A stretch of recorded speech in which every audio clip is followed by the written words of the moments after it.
Bien-aimés en Christ, je vous salue dans le précieux nom du Seigneur Jésus. Soyez bénis sur le plan spirituel, matériel et physiquement. Que la grâce de Dieu vous accompagne chaque jour. Je remercie les frères et sœurs qui ont commencé à réagir sur cette plateforme parce que par la collaboration des uns et des autres, nous allons renforcer les liens de fraternité, les liens de famille et les interventions des uns et des autres va édifier chacun de nous.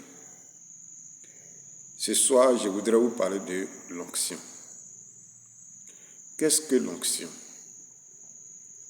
L'onction, c'est tout simplement la puissance du Saint-Esprit, le revêtement de Dieu. Dans Matthieu 3, verset 11, Jean-Baptiste dit, « Moi, je vous baptise d'eau, mais lui, il vous baptisera du Saint-Esprit et de feu. »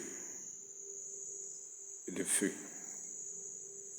Il y a une différence entre être baptisé du Saint-Esprit et recevoir aussi le feu. Le premier signe du baptême dans le Saint-Esprit, c'est le parler en langue. Mais le feu, qu'on appelle l'onction, c'est un revêtement. L'onction est importante en tant que chrétien et aussi en tant que serviteur de Dieu. Nous sommes dans un monde de méchants. Et Dieu, qui nous aime, ne voudrait pas, parce que nous qui l'avons accepté, nous sommes ses enfants. Il nous aime. Et quand on aime son enfant, on le protège, on le garde. On ne voudrait point qu'on atteigne son intégrité. C'est pour cela que Dieu il nous protège par son esprit. Et pas par n'importe quelle puissance, mais c'est par cette grande puissance qu'on appelle l'onction. L'onction, c'est donc le revêtement. Avant de faire l'œuvre de Dieu, nous avons besoin de cela. Parce que les attaques sont de partout. Mais l'onction est un bouclier pour nous. Un bouclier protecteur. L'onction est une force qui nous galvanise intérieurement. L'onction, c'est une force qui donne encore plus de tonus à notre foi. L'onction nous rend intrépides face aux adversaires. L'onction enflamme l'amour de Dieu en nous. Nous en avons besoin.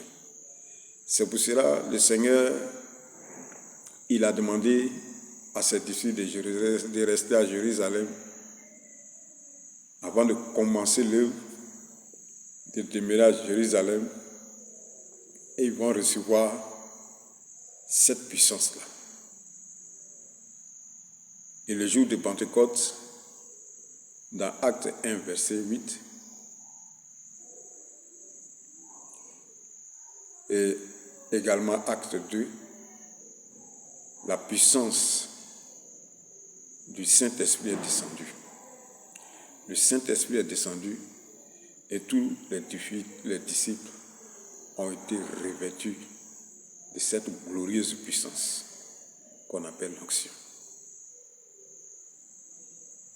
Vous voyez, ce même jour, Pierre a prononcé un discours qui s'est soldé par la conversion de 3000 âmes. Et vous connaissez la suite. Avec l'onction, les mouchoirs de Pierre et puis de Paul guérissaient les malades. Parce que c'est une huile sainte divine qui descendait dans ces mouchoirs-là pour guérir les vies. Tu as besoin de l'onction. j'ai besoin de l'onction. Nous en avons besoin. Et nous devons rechercher ce feu-là. Un feu qui, effectivement, lorsque tu es revêtu de cette puissance, lorsque tu es revêtu de ce feu, tu le sens effectivement dans tout ton corps. Comme une forte chaleur. C'est une réalité. Dieu te réveille. Et cette chaleur, tu le ressens dans ton corps.